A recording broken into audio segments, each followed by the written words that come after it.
Kia ora.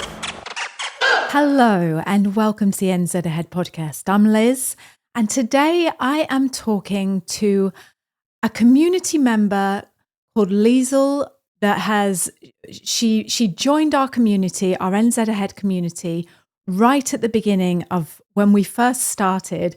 She's one of the originals. And today I am going to be talking to her about her life in New Zealand. However, normally when I chat, or Brian and I chat to people within our community, it's usually a story of excitement and uplifting and how things are going living in a new city or how their journey's been.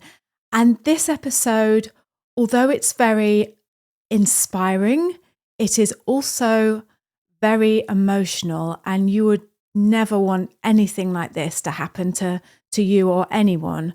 The story that Leizl is about to share with you, to be honest, I just think is incredibly brave to do this. And the reason Leizl wants to share it with you is because she wants to highlight the support and the efficiency and the love that she and her husband and family received after a terrible accident happened to her husband here in New Zealand.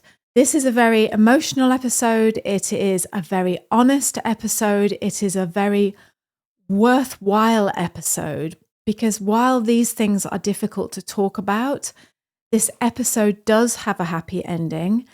And throughout it, it will give you a clearer image of what the New Zealand healthcare system, what the emergency services, what the Kiwi people are like when something like this happens. And like I say, no one would ever want this to happen to you. This is not something you would wish on your worst enemy, but it did. It did happen to Russell. And Leizl's here to very, very bravely share that story and to highlight just what got them through and brought them out the other side.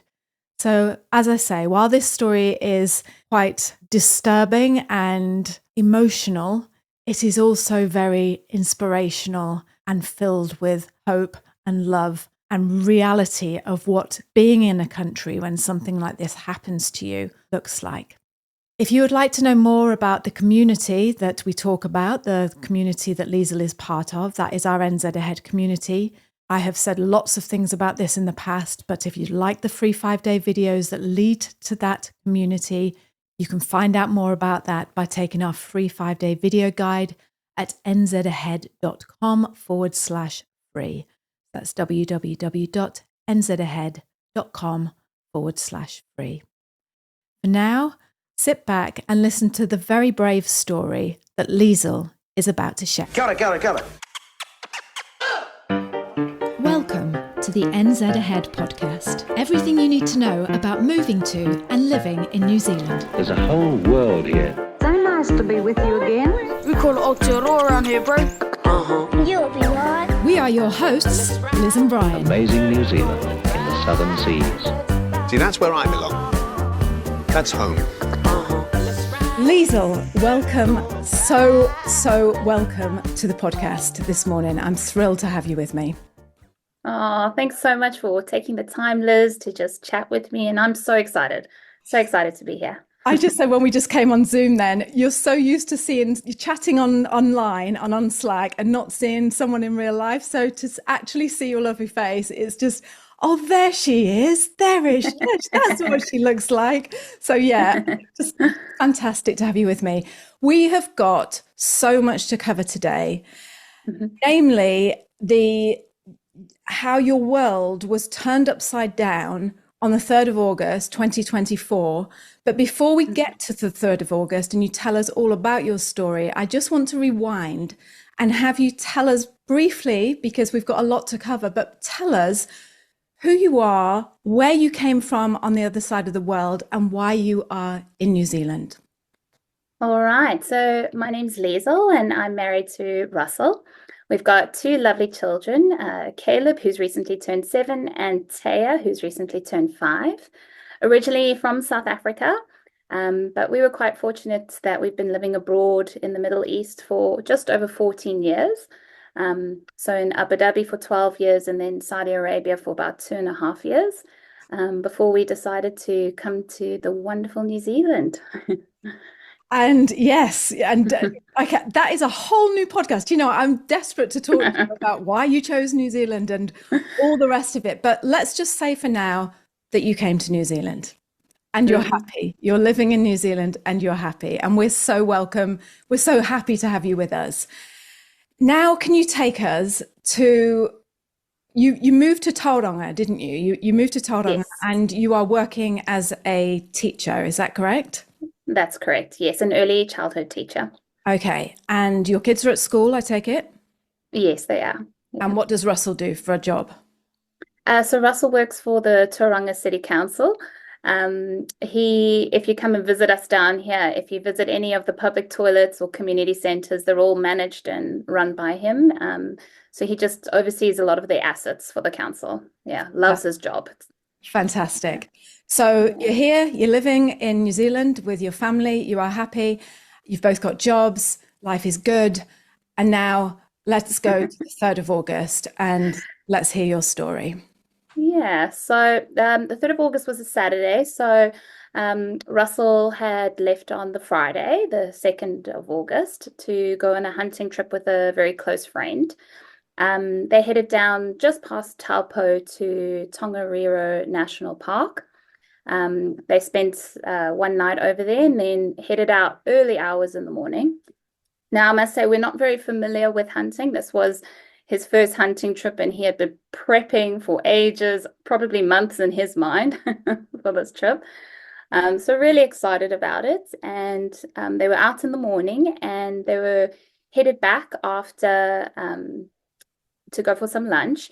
And just as they were heading back to camp, they had heard some noise in the bush. And then all of a sudden, they heard a sound. According to Russell, wasn't aware of what the sound was. But his friend then said to him, "You've been shot. You've been shot." So Russell hadn't actually realized that he had been shot. So the bullet entered him just here on his forearm. Once it came through his forearm and hit his ulnar bone, it split into two. So pretty much blew out the whole bottom of his forearm. And then the two shrapnels entered into his abdomen. According to Russell, he didn't realize that he had been shot at that moment. I think his body just went into complete shock.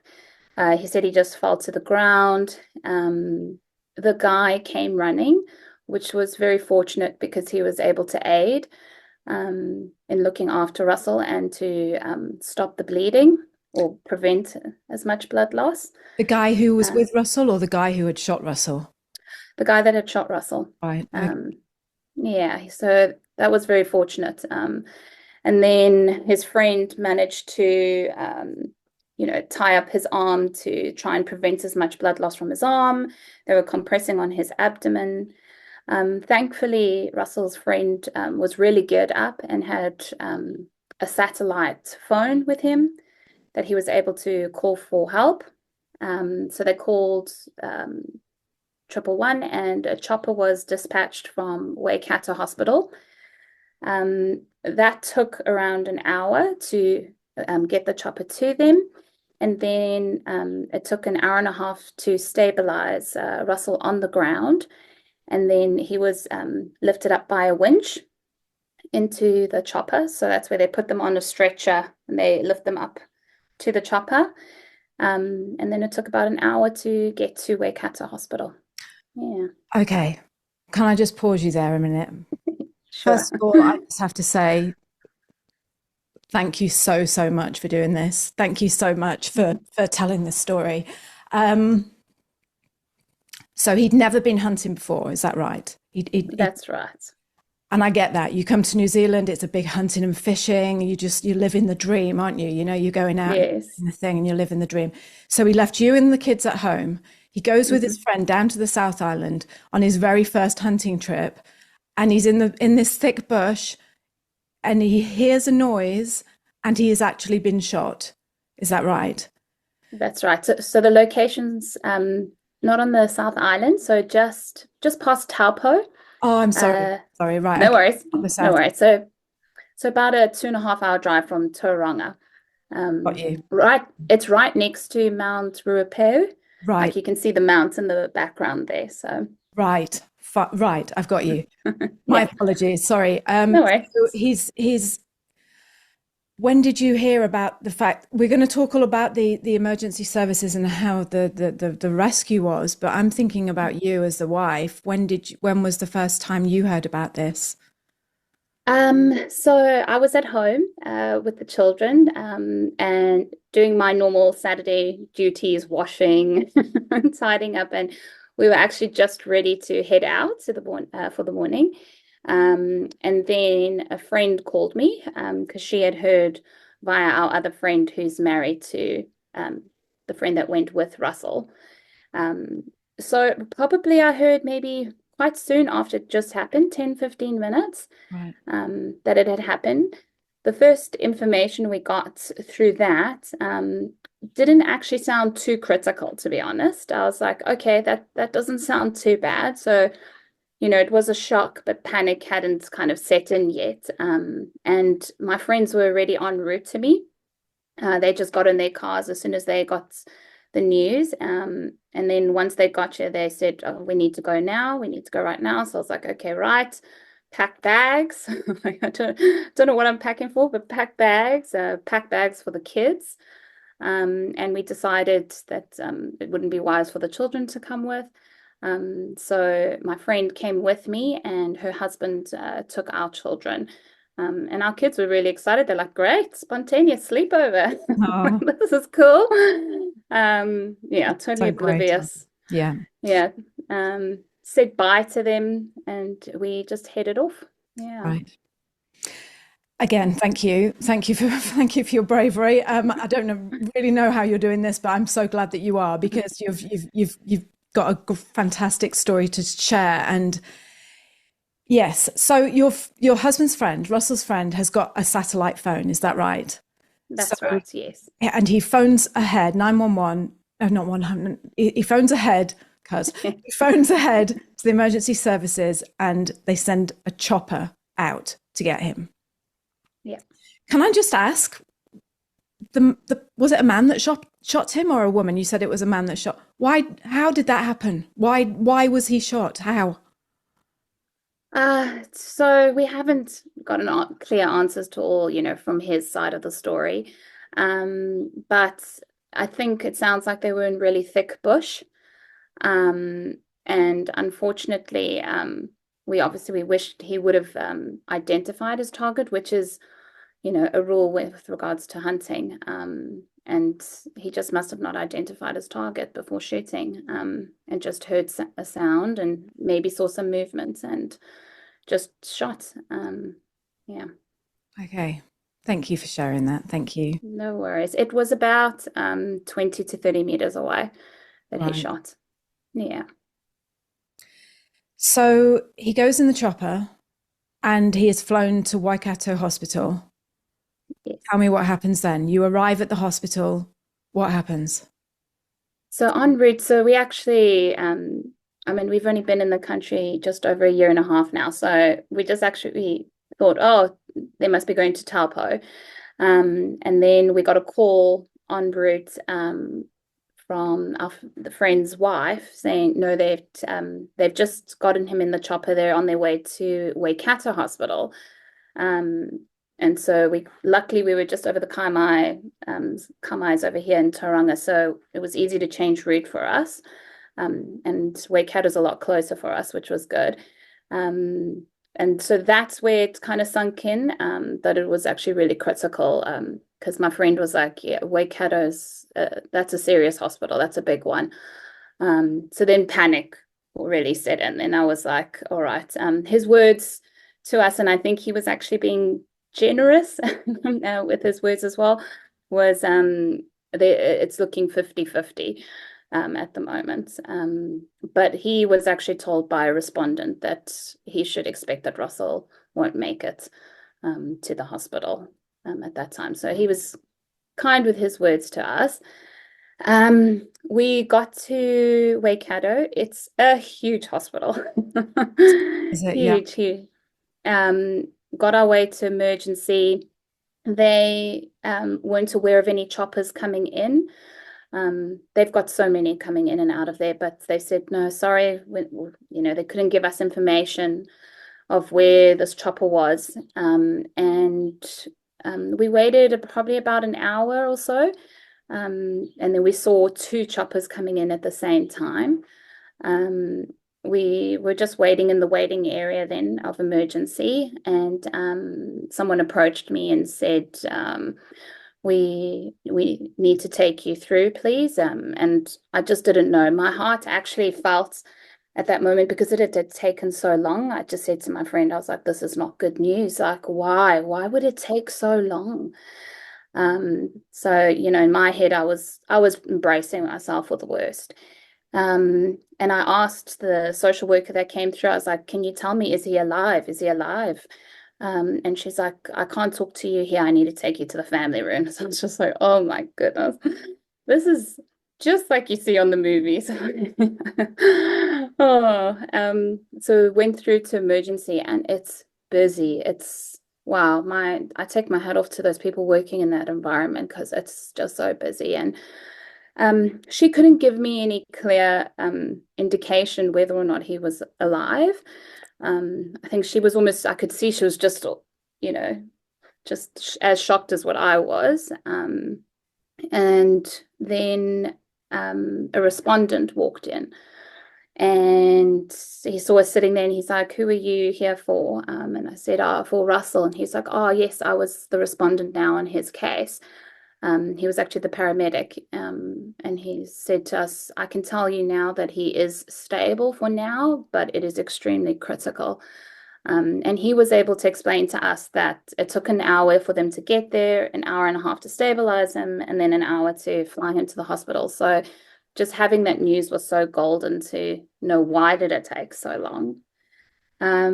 My friend went through then. They said she can quickly go and look. I wasn't brave enough to go see. And then all of a sudden she just started shouting for me, and she's like, Leizl, come quickly. And they were busy pulling him through to take him straight away for surgery. And just 20, 30 people just surrounding everywhere. And he was conscious at the time, and we could just say, we're here, we love you, like, it's you're going to be okay. So, and then they wheeled him in, and then it was a period, because he got in around, so the accident happened at 11. He was wheeled into surgery at 3, and we got news that he was in ICU at about 7:30 at night. They told us he's up in ICU, so we can go there. Yeah. Oh, Yeah.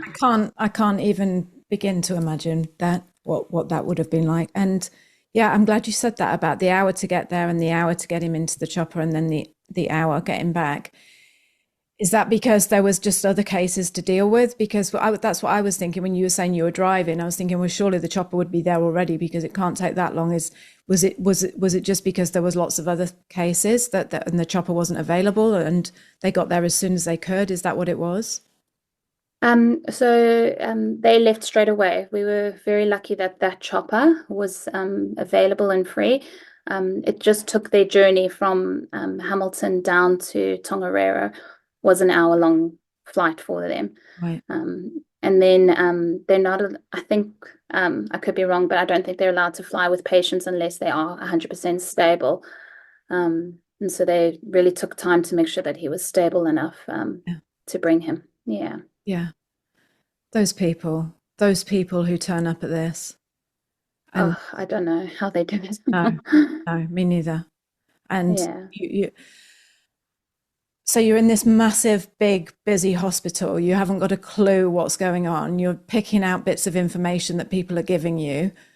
You are in a foreign country. You've only been here not even, 18 months. You must have been, your kids are away. You must have been terrified. You must have been terrified. And So what happened then? Where did you go and sit and wait, and who came to you, and what sort of, did you feel alone, or did you feel like, were people constantly keeping you in touch, or did you just sit there in a room on your own? How was that? Yeah. So I was really fortunate. So my friend that came with me is actually our pastor from church as well. We're really close friends. And what happened, as soon as we had just seen him in the emergency department, other friends also from our church arrived at the same time. They happened to be in Hamilton, and they came, and they gave us the option of staying in the family room, and I just was like, I just can't. Like, it's, because there's so many other emergencies going past, and I just need quiet Yeah. to digest all of this. So we actually went to the chapel. It was Oh, the quietest space, and I just sat there and I just prayed and just took it all in. And to be honest, as time went by, I felt more at peace with it all. I felt, we would have heard if, he hadn't made it. I felt in my heart that it was just kind of repair work, mostly. So it was okay. It was fantastic having friends there. I totally just stepped away from my phone. I said, because straight away as people hear the news, they're messaging and everything. And I just asked my friend, I said, please just take control of my life right now, which she so kindly did. And yeah, it was okay. It was great having people there. Our friends that arrived that were in Hamilton as well, the husband is a policeman, and we all decided then, because we were really worried about Russell's friend that had just pretty much saved him, and that was something the respondent said to me as well, was, you're very lucky that Russell's friend was with him, because he definitely saved his life.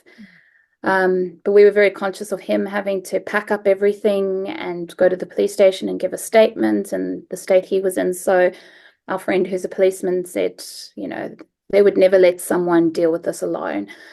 So he went to his mum, who then drove all the way down to Taupo to go and make sure that he was okay and bring him back safely to Tauranga. Yeah, so a long time of waiting, and then we got the call to say he's up in ICU. And Russell and I had just finished watching the whole of Grey's Anatomy. So I felt like quite prepared for what we were going to walk into. And his bed was directly as soon as you walk into ICU. And to be honest, he looked so peaceful, so calm, on a ventilator, which is probably the most daunting thing to see, the machines, the ventilator. Couldn't see anything because they had put special heating blankets over him because he was experiencing hypothermia due to all the blood loss, as well as being in the coldest part of the North Island. So his body temperature, I think, was 32 degrees when I saw him for the first time. Yeah, and then that was our first encounter with some doctors, and it was the team from the ICU. And just so incredible, just so humble and kind with how they handled the situation. They took us into another family room and just explained then exactly what his injuries were, that obviously his arm was in serious condition, and that there was a very strong possibility of it being amputated. But at the moment, the arm wasn't life-threatening. But internally, his liver had shrapnel that they managed to remove. So they had to remove part of the liver. And then it kind of went across the abdomen, where it made a few lacerations on his stomach, as well as his spleen. So that's all the way across the other side. Fractured a rib. That was also then, those pieces went into his liver. And so they managed to, in the first surgery, fix all that they could see. And it was now a matter of just waiting and seeing how he gets on. right. Yeah. Before we go any further, can I just ask, are you Are you have you been a family that have been had much to do with hospitals and because some families like their kids are always breaking their bones and they're always up and down in the hospital and things like that, aren't they? And are you familiar with hospitals? No, to be honest, we've been very fortunate. Living abroad, the only times we were really in the medical system was when having babies ourselves. Yeah. Yeah. Yeah. And the reason I ask that is because I can picture you, like I say, in a foreign country. It's not a foreign country because you live here, but you know what I mean. You're not Yeah. familiar with the hospitals and the healthcare system because you've never, thankfully, had to deal with any of that before. And I'm picturing you now just feeling, and I know you've got your friends around you and you know your church friends and you obviously feel very supported, which I'm so happy about. But on a medical, like what's the word, like information, were you getting, like, were they keeping you informed? Because I know that would just be, I'd just be wanting to ask all the time, what now, what's next, how long, like, what's the chances, like, were they keeping you informed? Did you feel informed? Yes, absolutely. The whole way through the whole journey, they always just took such care and would always ask, like, are you okay with that? I almost felt in a way like I was given too much information because like I learned so much this Yeah. time. But it was so great. They really took the care, and if I was ever not there when teams came to visit, they would always call me and always give me an update. Which was great for me to be able to pass all that information on to family abroad. So when you're in New Zealand and something terrible like this happens and you don't live next to the hospital, what happens to you? Like, how, because obviously you didn't want to leave his side. Where do you stay and what happens? Yeah. So in my case, I was really fortunate that the friends that were visiting Hamilton used to live in Hamilton, but are now in Tauranga. And their parents actually, so Kiwis, opened up their home, a beautiful farm home. And they just said, come and stay here for as long as you like. And they just took me under their wing. And she would even pack me the previous night's dinner that I could take to the hospital and I could heat it up. The hospital's got all facilities there for visitors. And she would do my washing and just, yeah, it was just absolutely incredible. Just took me under their wing. So Oh, that's gorgeous. very blessed. But if we didn't have that, I would have been offered accommodation through ACC. They would have supported me in finding accommodation as well as financially covering some of the costs for that as well. And I Yeah. want to talk about ACC after we've gone, well, after we've gone through your story. I want to talk about ACC because that plays a huge part in it. Mhm. So you're staying with a friend's mum in a farmhouse and she's packing you dinner and you're going to see Russell. Talk to me about the trauma team, because I know you mentioned yesterday when we spoke about the trauma team. Just we really want to highlight here just the support that you felt throughout all of this with the New Zealand healthcare system. And you mentioned the trauma team yesterday, and I didn't know what that was. Can you just tell us who the trauma team are and how that works? Yeah. So, incredible people. Wow. We're just so blessed by them and the work that they do. But so those are the people that will take on any traumas that come through emergency. So those are the people that just have to think on their toes, and they're the ones that are there just saving people, when there's just no hope.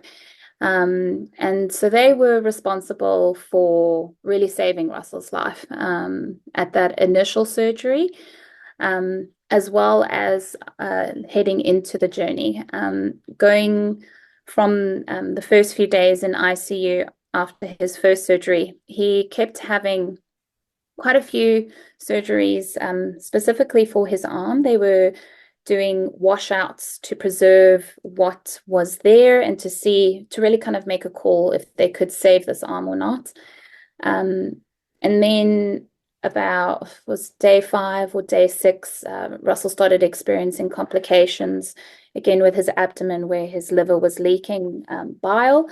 And that's when they decided to go back in, and they did find more damage. And the trauma team was completely responsible for that, still, even though he wasn't a fresh arrival, but they were responsible for any of the internal damage, and their persistence was just incredible. It was very difficult to go through, but so necessary, and I'm just so thankful for their caution, because what would happen is they did that big abdominal surgery again, and it wasn't great news. It was quite horrific because they found more damage again to the liver, and he had to be back on the tubes again. So he was intubated again, back in ICU, and the whole pretty much feeling like we're back on day one, if not even worse, because they would keep his abdomen open. So his abdomen was fully open, and what they would do is they would take him back within 48 hours to go check it again. And that was back and forth 3 or 4 times of doing that. So going in, waiting another 48 hours, going back in. And during that whole time, Russell was fully intubated, mostly sedated. And it was really tough for him because I felt he realized now where he was and what was happening. And so trying to pull out tubes and just, I felt he was really stressed out during that time. But and I just reassured him through it. I was like, you have to trust them. I promise you, like, I've got full trust in these people and their decisions. They don't want to rush anything. They just want to make sure they get absolutely everything so that you don't have to ever come back. And then we started experiencing problems with his heart, where he was having I think what the doctors were calling it was hypercardic episodes, where his heart rate would drop and then go extremely high. And quite often his heart just stopped completely. And they then had cardiology come on board to come up with a plan for that. And once they were happy with that, they had fixed everything inside and there was no longer leaks and everything, they then had this really big challenge of getting him closed, because your organs swell so much from the trauma. I mean, he almost looked like he was pregnant with the way that his abdomen was open, and they had to very carefully come up with a plan to slowly close him up and then eventually take him where they close him up fully, with the support of cardiology helping to get his heart through such a big surgery as well. Yeah. Yeah. So very, very, very long process, but so careful and cautious. Like every time someone told me what their thoughts were, what their next steps were, I never doubted any of their decisions. I just knew that nothing was too much for them. They really just wanted to make sure they did a thorough and proper job, and what was best for Russell. Yeah. So you felt complete trust in the team? 100%. 100%. When we had, because what happened was they had done a washout on his arm, and then they were going to close him at the same time in that one surgery. His heart stopped during that surgery, and they said, no, we can't proceed until we have more information or an idea of what's going on with his heart. The next morning, we were sat in ICU, and I counted 20 staff around Russell's bed, all deciding, the anaesthetists, cardiology, trauma, all there to discuss together of what are they going to do to get this man's abdomen closed. So they're just working together, and you can just feel from every department like you're only getting the best. So once his abdomen was closed, it was like, whoo, yay. Yeah. And then was he moved out of the ICU unit? ICU, by the way, and I know this, I put my hand up and said, I didn't know what ICU was until about 3 years ago. It's intensive care unit, but I didn't know that. So I'm just going to say that for anyone who is listening and might not know that.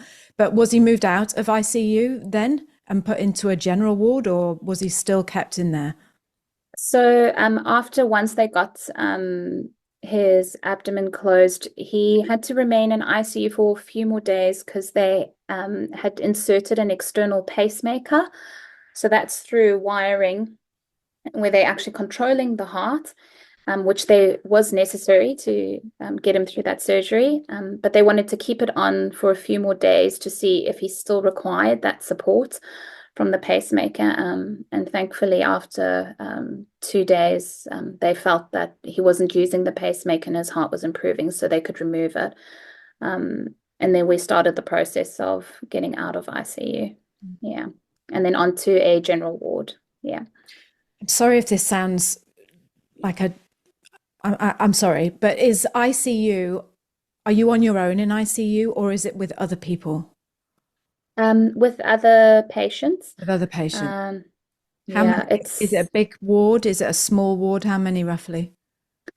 So some of the patients' beds are separate rooms, but majority are almost like a ward with curtains in between.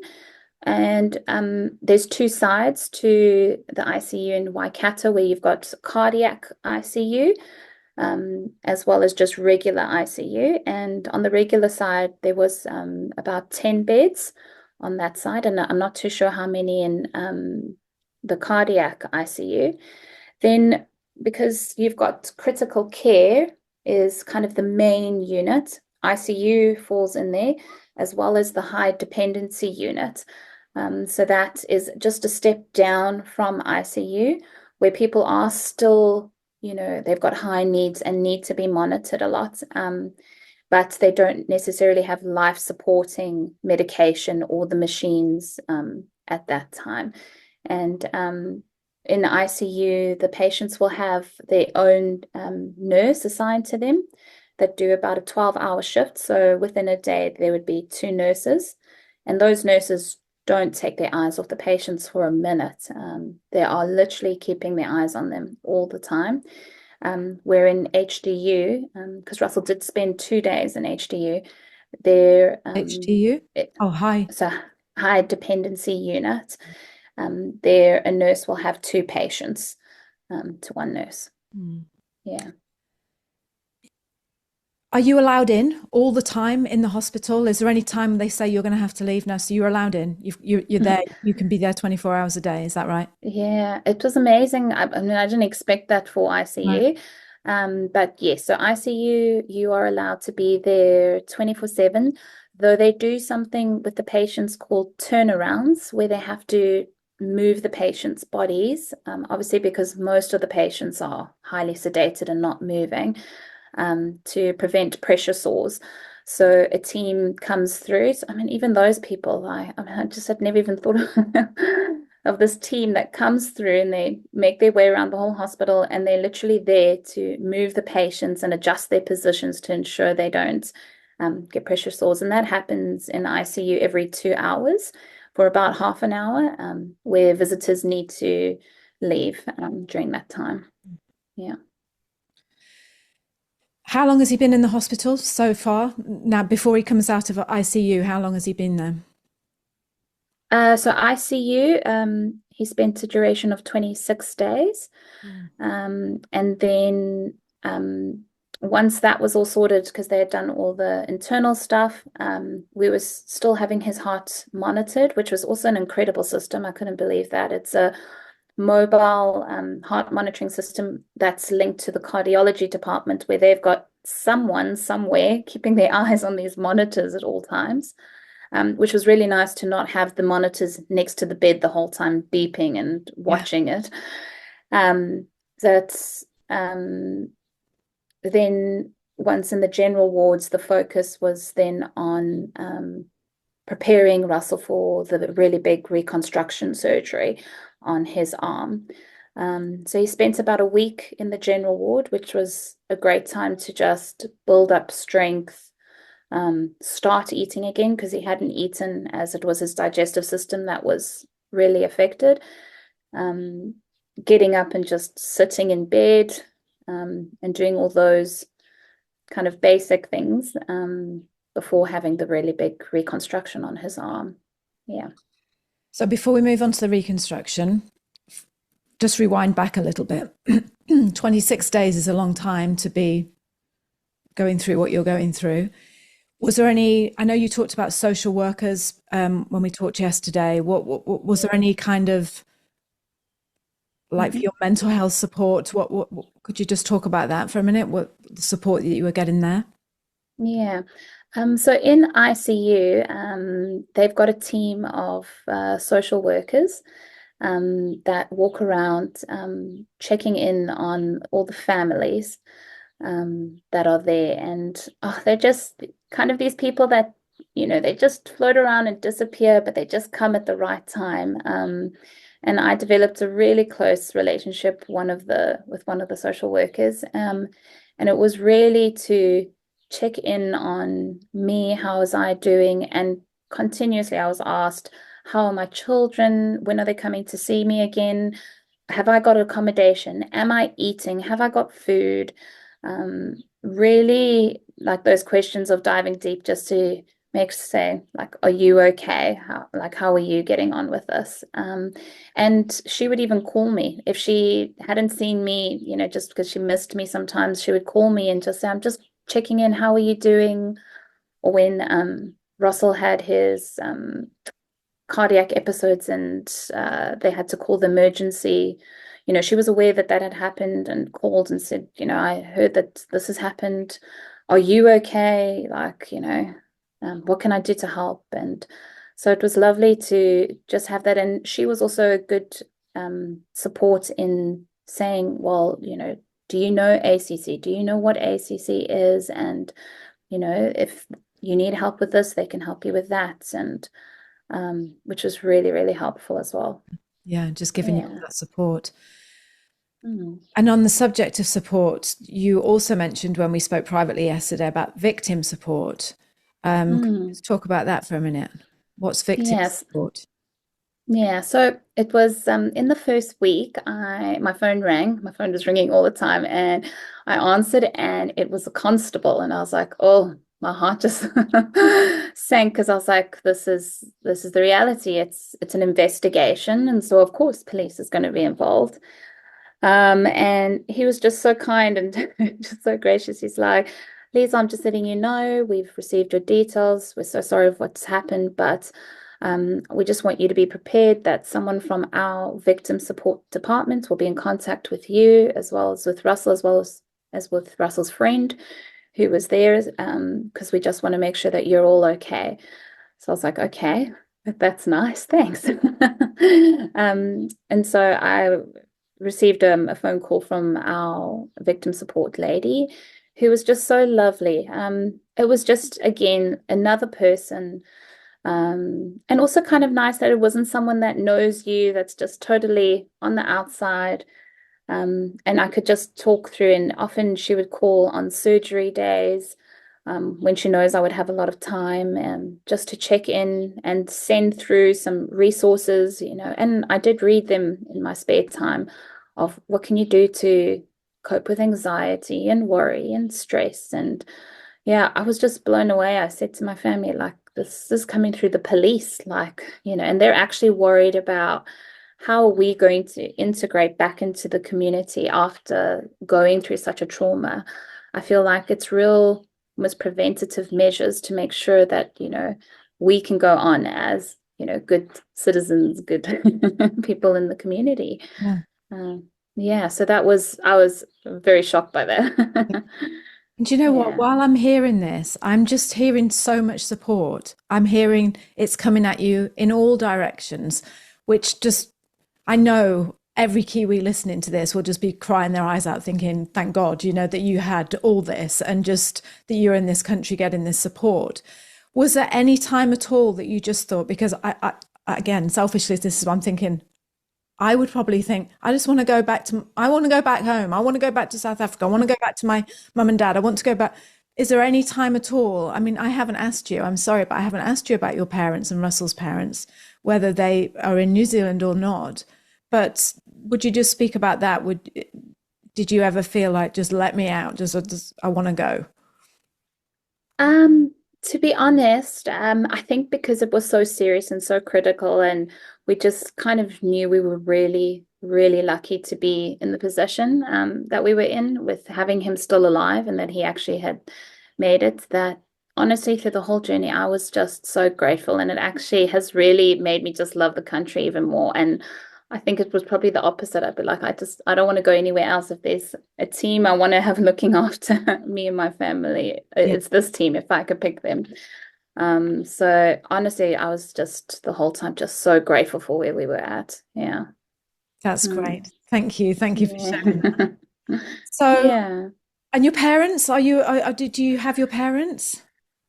No one could come over, and everyone had said, they'll come over. To be honest, when you have visitors come, they've never been to the country themselves, so it would also be just such a shock. So I felt so supported with our community that I was like, we're all good for Yeah. now. And something I can actually share as well, which comes from ICU, which really helped them at home. So I think this is quite unique. I don't know if other countries do this, but so when they're in ICU, the nurses create a patient's diary. And this was really special. I can show you. It will have a photo of Russell in ICU. But I've asked him and he said he doesn't mind. Oh, But this was in the beginning. Um, but what was really special about this is that the nurses, they set it up for me. They took the photos, they printed the photos. Even showing what the machines are, what does it all mean?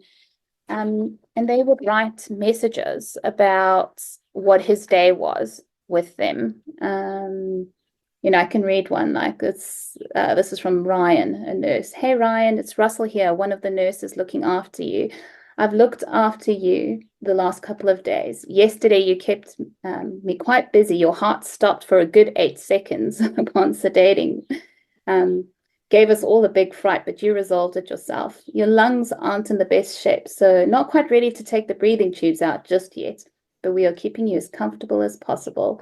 And then he talks about what surgery, says your wife has been here every step of the way. I've taken some groovy photos of you, so you have some memories of your time in ICU. Best wishes, Ryan. So I would take photos of these messages and send them to the family back home. And I think it gave them such a flavor of the quality of care and the real genuine love and concern that the team has here for their patients. yeah. So that was really, really special and been very healing for Russell as well, because he can't remember any of his time in ICU. So it really helps with that healing journey for the patients as well. Yeah. What a Yeah. fantastic thing to do. Mm. Oh, those nurses, I love them. They're like angels. They're like Yeah. angels, aren't they? That just live amongst us and I was saying this to you yesterday, wasn't I? You go about your day and you're just doing a normal thing and you're worrying about this and you're worrying about that. And these people are doing this every single day for a job. Yeah. This is what they do every day in their life, taking care of other people. And it just blows me away. And it obviously did you as well, because you're just so very, very grateful, aren't you? You're just so Yes. very, very grateful. Yeah. They really, nothing is too much for them. Like they really just go above and beyond. And not only for the patient, but also for the families. They're just really so, so kind and considerate. And every night or that I walked away from Russell, I just had such a sense of peace because I was like, I know he's in the best hands. Like, I know that they will do absolutely everything to keep him there. So it was really just so helpful for me having them. Yeah, Yeah. yeah, absolutely. You're being so brave. You're being so brave. Thank you. Thank you, Lisa. Um, Pleasure. you know, we discussed this yesterday again about how New Zealand gets such a lot of flack about, oh, there's a massive wait list on the healthcare system and it's not good enough and there's too many this and there's too many that. And I'm so glad that I've got someone sitting in front of me that has just been through the whole process, and you have got nothing but praise for this system and these people and this country for how it's saved Russell's life, and also the support and the care and everything that it's given to you and your family. Can you just talk about the general ward? And because I know that you wanted to say about that you'd met a nurse on the general ward from South Africa, and yeah, just can you just share that story with me and what you told me yesterday? Yeah. So moving down to the general ward, it's quite a big jump, especially from being in ICU where you've got your own nurse all the time. And so it was quite an adjustment for us. And it's a busy place. Those people, they don't stop for a minute. They're up, down, everywhere. And just also an incredible team. Absolutely. Also ready to jump for anything that you ask. And we spoke to a South African nurse, and she'd recently moved to New Zealand. And she was just saying how she feels so blessed with the ratios that she has, because previously she was used to working on similar wards with 7, sometimes to 10 patients, where on the general ward where she's currently at, it was 3, maximum 4 patients that she had, depending on their severity. So she couldn't stop raving about how she just loved working there. Yeah, no, it was really very positive. And it's just everyone that's there that you encounter, the lady that brings you your meals every day, they're just so kind. They're like, oh yes, I know he likes his milkshakes cold, so I'll go pop his milkshake in the fridge for you and you can go and get it. And I know he likes the chocolate one, so I've made sure he's got the chocolate ones today. And everyone is just so kind and so loving. Yeah, really special. So he was on the general ward waiting for surgical reconstruction, is that right? Yes, Yeah. that's right. They had started planning the reconstruction, so it was probably around day 5, after maybe the 3rd washout of his arm, that they said it's pretty much he's lost 50% of his arm, but 50% is there, and we feel that we can reconstruct it. The team that they needed to be able to do that was a combination of orthopedics to repair the bone, and then plastics did a really big part of the actual, because he was missing so much of the arm, finding pieces to put in that place. So that was incredible. His body, from around his body. Yeah. Yeah. So that surgery was, I said bye to him at 7 a.m. By the time he came out of recovery, I saw him at 7:30 p.m. So the surgery lasted between 8 to 10 hours. And it was huge. They had so many doctors in on that. And because Russell had so many complications with his heart, he had the lead anesthetist on his case. And even that doctor spent so much time with us the day before, talking about all the strategies that he had in place in case Russell's heart was to stop again. So they just had full control over that to be able to make it possible for them to do the reconstruction. So what they did was in between, because a big chunk of the bone, the ulnar bone, was blasted out, they repaired that with bone cement. Right. In the middle, and then placed a metal rod going across that to give it that support. Then the plastics team, which did so much, they spent so much time on planning and prepping for exactly what they needed to do with the tendons.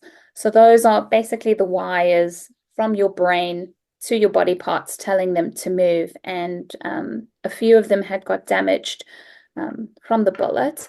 So apparently we've got some spare tendons on the top of our forearm, and they basically took the ones from the top of the forearm and brought them around to here into Right. his hand, so rewired them. And what Russell now is learning to do is to move his thumb up and down. He has to envision that he was doing that before with his wrist because it's that tendon. So flicking his wrist forward and backwards. Yeah. Yeah. Then with his, to get this fine crunch here with the other four fingers, that's quite a tricky one because that tendon before was moving up with the wrist, but now it's a downward moving those ones down. So that will take some time and is going to be just a rewiring of his brain. So the plastics team did that. They had a specialist in transfer of tendons do all of that transfer work. And then the other two plastic specialists, incredible people. And I mean, the amount of time they spent with me explaining all of this was just so incredible. And also their timing of the surgery. They were just so cautious of when they're doing it because it kept getting postponed because of all the abdominal issues. Was just so amazing. So because there was the huge chunk over here that was missing, they've gone and cut Russell down his left-hand side of his lat and taken a piece so big out and transplanted that into his arm. And after the surgery, Russell was then transferred to the plastics ward. And the reason for that was those nurses are really, they're geared up to look after these kind of, it's called a muscle flap. And in the beginning, they would monitor Russell every hour. They would come with a Doppler to make sure that the blood was flowing into this muscle.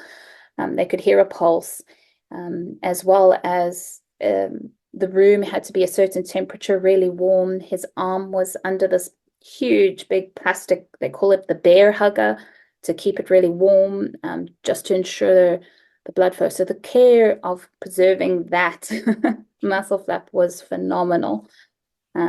Yeah, and if there was any concern about blood circulation, they would take him straight back in to repair that as well. But thankfully not, and it's all working and looking so good. It's all working. Yeah. Mm-hmm. These things that you're describing, it sounds like something out of the future, doesn't it? It just sounds like something so far removed from real life, like taking pieces and rebuilding it and training, pulling a tendon around and retraining it. It just sounds, and all in that same hospital. All this happened in that same hospital. So they've got all these different units and specialist teams, I would imagine, all in the same hospital. Yes, they've got every single department in Waikato. So it's the only hospital that has got all the departments there.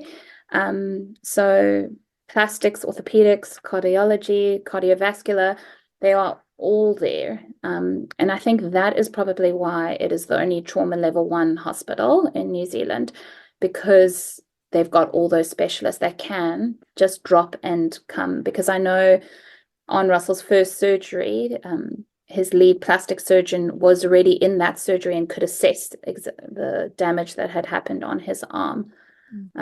So it's just incredible, and incredible how those teams work together as well. Amazing. Really, just all pull together and know what each one's doing. And yeah. Before I go on, I've just got a couple of questions. Work. What happened with work, and how are you still getting paid, and what happened? Because you're a teacher, so I'm assuming this didn't happen in half, in break time. Tell me what happened with work and how you're managing not to go to work and live, basically, because you've got no money coming in. It's a struggle, but work was incredibly supportive and understanding. To be honest, sorry, something just popped up. To be honest, my boss actually got in her car and was ready to come to the hospital on the day of the accident. And I said, it's okay. I've already got people here. And so, they were just ready to jump in and help with anything, take the kids. Boss from school? Yes, yeah. Is she your friend, or is she just your boss? Just my boss, but and friend, I'll say. Oh, your But boss, and she's going to drive to the hospital and pick up your kid and do all. yes, yeah, Wow. we have a cat, and so they were like, "Who's looking after your cat?" Oh, Leizl. Um, so supportive and just extremely understanding to our situation. So it has been an extreme long period of unpaid leave, but it's all good. We're surviving, and I've slowly started easing back into work just this week, and just as we find our feet, slowly kind of getting back into the rhythm of what life looks like now. Yes. Yeah. Yeah. So just tell me how Russell was throughout all of this, through the process of worrying of not only about what he'd been through and the all the trauma of his accident, but also worrying about you and the children and the money and his job and his health. And how is he? How is Russell? Generally, with Russell's kind of nature, he is a really calm, relaxed person, and it takes a lot to get him fuzzed up and worked up. And so the first half of his, or first part of ICU, the first 6 days, he was like the gold star patient, so obedient and listening to all the nurses, and he was really calm. And during that time, while he was still intubated, he even signaled to me. He did this. And I said, "Are you asking about money?" And he was like, "Yes." And I just said, "You don't have to worry about a thing." I was like, "It's 100% covered by ACC." And he actually got tearful when I told him that. I think the peace that he got just hearing that was just amazing, because I'm normally the financial advisor at home. So he knows that would have been a worry of mine, but it was incredible to have that stress just taken off, not to worry about that at all. But then through the journey, mentally, he did really, really well. Though going back into ICU then and being intubated again, I could see the struggle. I could see, my sense was that he was feeling he's being tortured. They had to restrain him because he was pulling out tubes, and that was incredibly hard to see.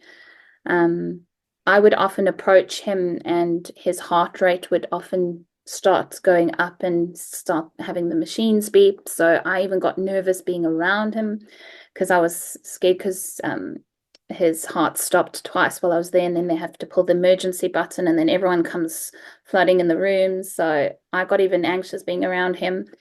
And then once they got his tubes out the second time, after his long stint of being on the ventilator again, he actually went through something very unexpectedly. I wasn't prepared for this.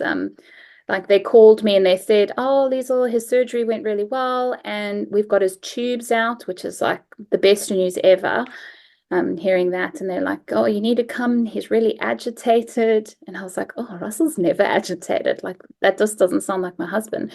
And they're like, "You need to come right away." So I got there as soon as I could, and he was just totally a different person. It wasn't my husband, and he was experiencing extreme delirium from being in the same environment and the medication and everything. And it was an extreme mental battle.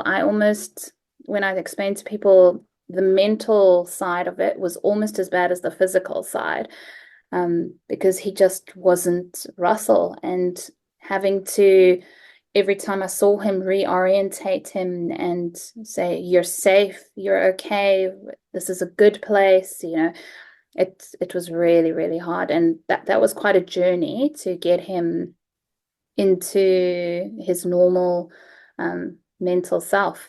Even once he was on the general ward, he often thought he was being moved, or because he had been through so many surgeries. In total, he had gone through 13 surgeries, as well as quite a lot of procedures. I think subconsciously, your mind knows like what's going on, and you're just being moved all the time.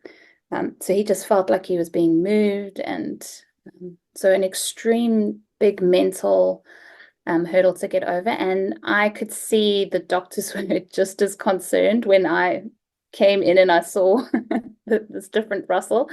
I could see they were just like, can you explain to us what's happened to your husband? And only later on, once he was in a much better place, they actually then, again, and this is why I say that if they've got a concern, they will do everything to make sure they've covered everything. They were then questioning whether he had experienced memory loss while being airlifted by the winch to the helicopter because of the low oxygen levels. So they thought maybe something had happened to his brain as well. So again, more tests on his brain, and the occupational therapist coming in every day to check his memory and stuff like that. So that was a real challenge, that kind of getting him to where he is. But now he's just doing amazingly. He is still so relaxed about it when, he's just like, oh yeah, no, I've had 13 surgeries. So doing really well. He's an extremely hands-on guy. If you saw our garage, you would just know, like, every tool there, everything. And I said that to the doctors. I was like, he is so handsy. Like, he needs his arm, as I'm sure everyone does if they're in that situation of a possible amputation. But yeah, he is just a real hands-on guy. And he does get frustrated now with the just his lack of ability at the moment in that hand. And he's just recently, because it's 6 weeks post-op, he's allowed to now start trying to use his fingers and move them. And he does get frustrated by it. But yeah, needs to be patient. Yes, yeah. And thankfully he's got you by his side as well. And you're very calm. You've got a very calm voice. You're a very calm presence. So thanks. yeah. So from the time it happened to the time he was allowed home, how long was that all in all? 49 days. It was also just something else that I was also like, oh wow. As soon as he was doing really good and they were happy with the muscle flap that had taken, and that wasn't of concern, straight away, without us even asking, because they were aware that we were from Tauranga. We've got 2 small children. Like, the doctors would see the children come in on the weekends, and so they were so aware of our situation. And immediately, as soon as they saw the opportunity, they said, let's start looking at getting you transferred. I mean, like the tears just like started rolling when they said that. It was like, oh, we can go home.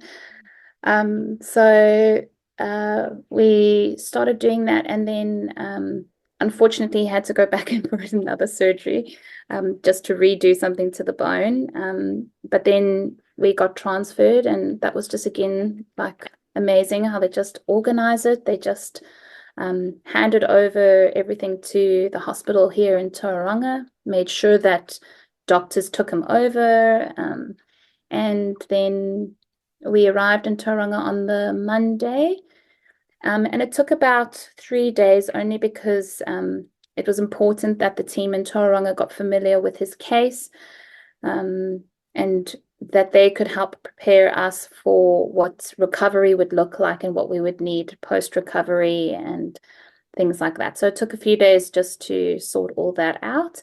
And then we did say to them, it is our daughter's birthday on the Friday, and it's her wish to have Daddy home for her birthday. Is it possible to make that happen? And they were like, yep, we're going to work with you to get that right. And so they did. And it was the day before her birthday. He got out just before school pickup. So we got out and went to school and picked up both kids, and there was Dad. Oh Yeah. no. Oh, that would have been a moment. That would have been a moment. What a journey. What a journey. Yeah. So very special. And you told me, and this really stuck with me, I've been thinking about this since you told me this. You said that when you were in the hospital, there was all these volunteers that were coming around and playing instruments and Yeah. playing Just music. just so special. And I mean, I don't have a lot of experience in hospitals in other countries. But for me, that's just that like that Kiwi love, that Kiwi kindness, and it's just people giving up their spare time just to help others. And like I don't know if they realize just how much it helps, for someone like me who was living in the hospitals, and by myself most of the time, like I would go down to the food courts, and that was even hard in itself to go there and to go get myself a meal, but to, walk out and they're literally right there as soon as the lifts open from ICU. They're there, and I've got many videos of them. Someone singing, someone playing the flute, sometimes a whole band, and just these people graciously giving up their time to put a smile on people's faces who are going through such a hard time. And that's just so incredible. And even in the general ward, we actually got a really big front plate, but then when we realized what it was like, oh, that's really special, only because they were right outside Russell's window. But a full brass band of about 10 musicians in their full uniform, just so smart and proud of who they are, and just spending half an hour on their Sunday. And apparently they do that every Sunday, where they come and they just play music, and it's the whole entire ward section can hear them playing. And it's just so special. So Really special. is. That really is.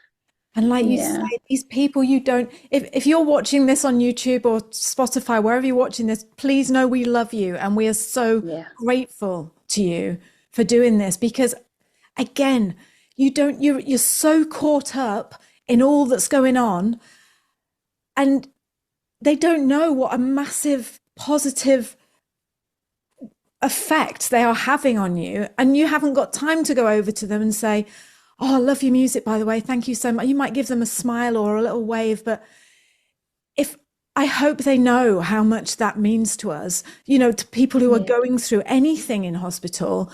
And like you say, the nurse is always this chocolate milkshake, and little things like that. It helps so much, doesn't it, Leizl? It builds and builds and builds and builds, and all of a sudden you just feel so supported and loved, and you're thinking, wow. And it's all because of these people doing this. Yeah. Even like the receptionists, I had a lot of interaction with the receptionists at ICU. And they were also just like, like, have you got your parking sorted? And, I mean, that's the last thing on your mind.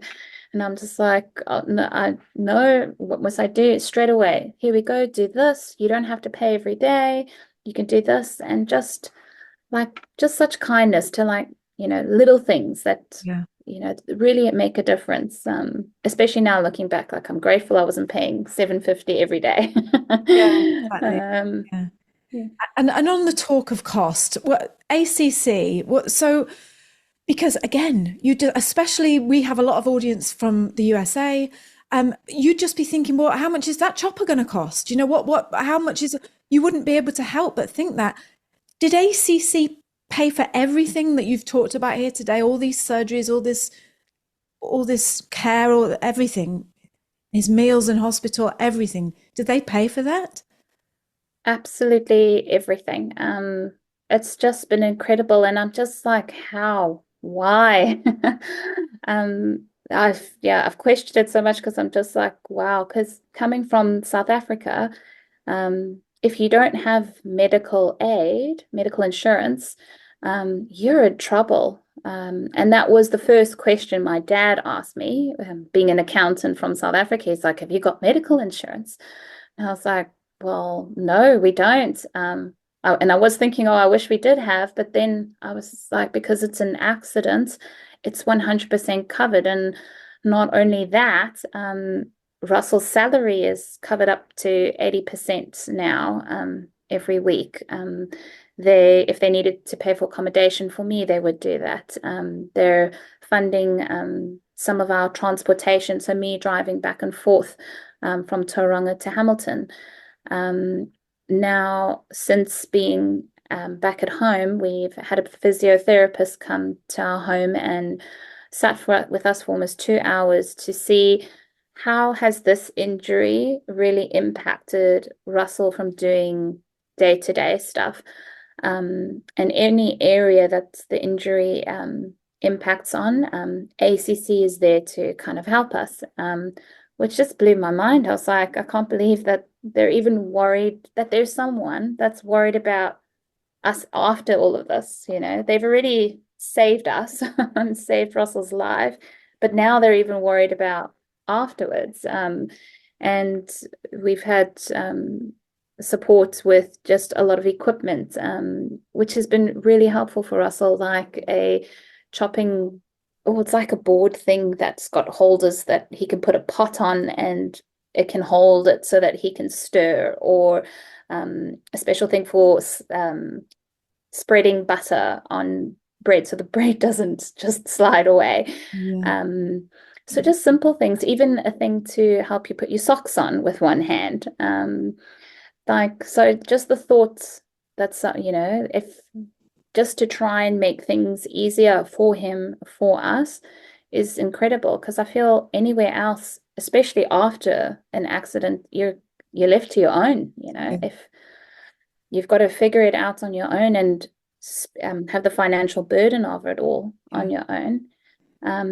And they have also, ACC now is sourcing out a physiotherapist for him who comes to our house, an occupational therapist who also comes to our house. And then they're also arranging psychologists for the whole family. So not just for Russell, but for the children and myself. All just to make sure that we can go on from this. Yes. Yeah. Yes. Oh, Yeah. that's I mean, no one would ever want or go through something that you've been through, but to know that this has happened to you and to hear about the support and the care and the aftercare and the after support that you're receiving, it just makes me feel so happy and so grateful to live in this country. And I can see that you feel the same too. 100%. Yeah. Or there's nowhere else. And we've had a lot of people joke with us that we're South Africans and we come here and Russell gets shot in New Zealand. That's okay. We'll take that one. But honestly, we're grateful that it happened in New Zealand. There's nowhere else, because it's just been phenomenal. Absolutely phenomenal. And if it wasn't for every single person along the journey, whether they did a big thing or a small thing, it's just made the world of difference to literally having Russell here with us today. There are beautiful, kind people in this world. It is filled with beautiful, kind people. And they found you and they helped you and they were there for you and they brought you through. And I know you wanted to talk about the Christian community as well, that just came to your aid and were there for you. And I know you were saying about the chaplain in the hospital and just. Yes. Yeah. So we're very fortunate that we've got our church community here, and they just pulled together. I mean, first of all, taking in our children. I don't know what we would have done, who would have looked after our children, but they took them in, drove them to school every day, would bring them through to Hamilton for me on the weekends. They also then arranged meals for us while Russell was still in hospital, and stacked them up in their freezers. So we're still living off all these freezer meals that everyone's made for us, and just like blessing us with groceries and just all things. So that's been amazing. But in the church there, in the hospital, they've got chaplains, and we just happened one day, the one walked past and just started speaking to me as I was next to Russell's bedside. And from that moment, they really took the time to come and find us and to follow up on Russell's surgeries, to pray with us and to just give us that extra support as well. And we formed such a good relationship with them now. And that was just really special to have that. Yeah. Oh, Leizl, thank you so much for sharing. Thank you so, so much. And again, it's one of those things. You contacted me and you said, Liz, I want the world to know about this, the care and the love and the treatment and that New Zealand has provided for me and for Russell and for my whole family. Because in the news, you hear a lot of, oh, it's this, it's that, and like I say, negativity. And it's very rare that people come forward and say, actually, it's flipping brilliant. You know, actually, I received this care. And we decided when we were talking yesterday, we said, I think that's because when you go through a trauma like this, you don't want to, as much as you want to thank the people, you want to just move on with your life, don't you? You don't want to revisit going back to the ICU memories, and you don't want to revisit the memories of the chopper and the paramedics. But I'm so grateful that you are doing this, because it takes a lot of courage to do that. And it reminds the people that have helped you just how grateful and valuable they are and how much we love them, and so grateful to them, because they aren't, it's a thankless job, isn't it? Yeah. It really is. Absolutely. Like I shared with you yesterday, I've taken Russell back to ICU. And I mean, ICU is a place no one wants to be. When I took him there, because I promised them, they said, please bring him back. We want to see what he looks like as a man standing up, because all they got to see was him in a gown lying down most of the time with tubes and all. And I took him back in there, and the ones that recognized, well, first of all, recognized me, and then they were like, oh, is that him? Oh my goodness. The one said, oh, just thank you so much for coming back. And, you know, because we just never get to see patients afterwards. They leave, like they come in on a bed and they leave on a bed, and that's the last we see of them. So I don't think they often get to see what their hard work has produced, you know. But here we are, we're a whole family again, thanks to all the hard work that they did. Yeah. And these, and all, everyone, you know, everyone, receptionists, the cooks, everyone, the cleaners, they're all part of it. And the volunteers and everyone, it's just, they're all part of it. And it's just, thank you. Thank you. Thank you to you, and thank you to everyone who goes into making that part of the journey so much easier. Yeah. No, incredible. Absolutely incredible. An amazing team of people that are just so passionate about their job. You can see nothing is too much for them. They will do anything. And I think that's I know not many people, and hopefully not many people, get to go through ICU and through that trauma part. But if you do, like, I can reassure you now, you've only got the best, and know that they will absolutely try their best to save your loved one. Yeah. Leizl, this story has got such a happy ending, and I'm so I'm so grateful that you've come on and shared that. Is Russell back at work yet, or how is his recovery doing? What can we just He's doing so good, honestly. Yeah, no, he's doing so good, and that's kind of who he is. I think it all, like, your mindset makes a huge impact, and he's just like, yep, nope, I'm gonna get on, I'm gonna try and do things.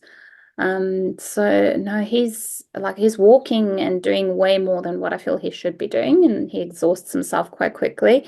But honestly, if you had to look at him now, because they've even removed his splint, so his arm injury is not that obvious, you wouldn't even know that this man has spent almost 50 days in hospital. He had lost a lot of weight. He lost 25 kgs over the time. But already he's picking up weight, and yeah, no, I came home yesterday and we'd probably be in trouble, but he was cleaning the windows. So you're not supposed to be doing that because we've got a house inspection soon. So so his recovery is going so well, and part of his recovery is hand therapy as well at Tauranga Hospital, and that team is also incredible. Like, wow. I mean, I can't believe that there's people that have studied so much about a hand. Yeah. And we go and see them once a week, and they're blown away by what he's able to do already. So yeah, we're believing in full mobility in that hand. And then also another team that looks after him now is scar management, which I had no idea about, but the amount of love and care they put into looking after all the wounds and is phenomenal. So we're still seeing them, and the healing has been incredible with everything. So he's looking really good. Not back at work yet. He has got another surgery in the pipeline. In about 2 weeks, we'll head back to Waikato. And the Tauranga team decided it would be best if we go with the Waikato team because they've got plastics there, and their words to us was Russell's anatomy has changed so much. They feel it would be much better to have the original team work on him. So now to permanently repair the ulnar bone, they have to remove the cement and do bone grafting to fix that bone. Right. So he's got so that will happen. Bit more way to go yet on with his surgery, and yes. Yeah. Yeah, but otherwise doing so good. Yeah. Are you okay? I am. It's been a journey, and people ask, like, how did you do it? I don't know. I think it was a long period of survival mode, and there was never a time. Well, there was very rare moments where it was just, yes, we're doing good. He's gonna make it. That it took a long time to get to that point, So I think because it took so long, even now, I'm still a bit like, oh, are you okay? Are you breathing? Even at night, he doesn't snore now because he's lost so much weight. So I'm like, are you okay? So I think for myself personally, which I'm really open about, is that I acknowledge this has been extremely traumatic. The things I witnessed and saw in ICU, just with other patients, with Russell, it's, going from normal life to that is huge. So I know I've got a journey myself to go through, but I'm really just taking it slowly. And I think I've been so blessed by our circumstances, like say with ACC, with my work being so understanding that I am in that place. I don't have to rush back. So yeah, just taking it every day as it comes. Yeah. You are an incredibly brave lady. You really are. You really are. Thank you. And I'm just so grateful to know you and to have you share this story with us. I'm here for you, Leizl. If ever you want to talk, you can always call me. Thank you. I might cry a lot when you talk to me, but I'll still talk to you. But I just please take care. Please be gentle on yourself, and just don't forget to remind yourself of the support that you brought to Russell as well, and that you saved his life too. Just being there by his bedside and being there with him and keeping all the clocks turning, and the clogs turning, and you've done you've played a huge part in all of this, and you continue to play a huge part in all of this by sharing your journey here today. So I really, really want to just give you a big, massive hug through this screen and say thank you. Thank you, Leizl. Only a pleasure. And we plan to come down to Taranaki sometime. So we will. We'll get to do that. And send that husband of yours a big kiss and tell him, maybe instead of going hunting, why doesn't he take up the trombone? Trombone's always nice, isn't it, Leizl? His one nurse said strawberry picking. This is extreme as it can get. Okay, darling, thank you so much for joining me today. I know this is going to be a very, very special episode. And once again, thank you so much. Only a pleasure. And thanks so much to you guys and your community as well. Because even during my time, I'm still in close contact with Chrissy and Lisa, and they're friends that we'll always have for life. And because they're nurses, they also helped at one point because both my children were really ill while I was in Hamilton, and they were just there to jump up and give a hand. So, there's such beautiful, special people that come from your community as well. So we're also just so grateful for that. And it's just such a blessing coming to a new place and having that. So thank you guys. We only attract the best. Absolutely. Okay, darling. Take care. And I'll speak to you soon. All right. Keep well. Bye. Oh, come and give you a hug. Oh, you brave girl. You brave girl. That takes a lot to do that. Thank you so much for joining us on the podcast this week. We have loved having you here with us. If you love this week's show, please share this with your friends. Send it to anybody you know that wants to think about moving to New Zealand, and get on over here yourself. And tell them how brilliant it is as well. And also, if you haven't signed up for our free 5-day video guide showing you what life is really like in New Zealand, then go over to the website and sign up. You are missing out. This is brilliant. Go over to www.nzahead/free and we will send you 5 days worth of videos about what life is like in New Zealand. You are going to love it. So one more time, that website that you need to sign up for the free 5-day guide is www.nzahead/free.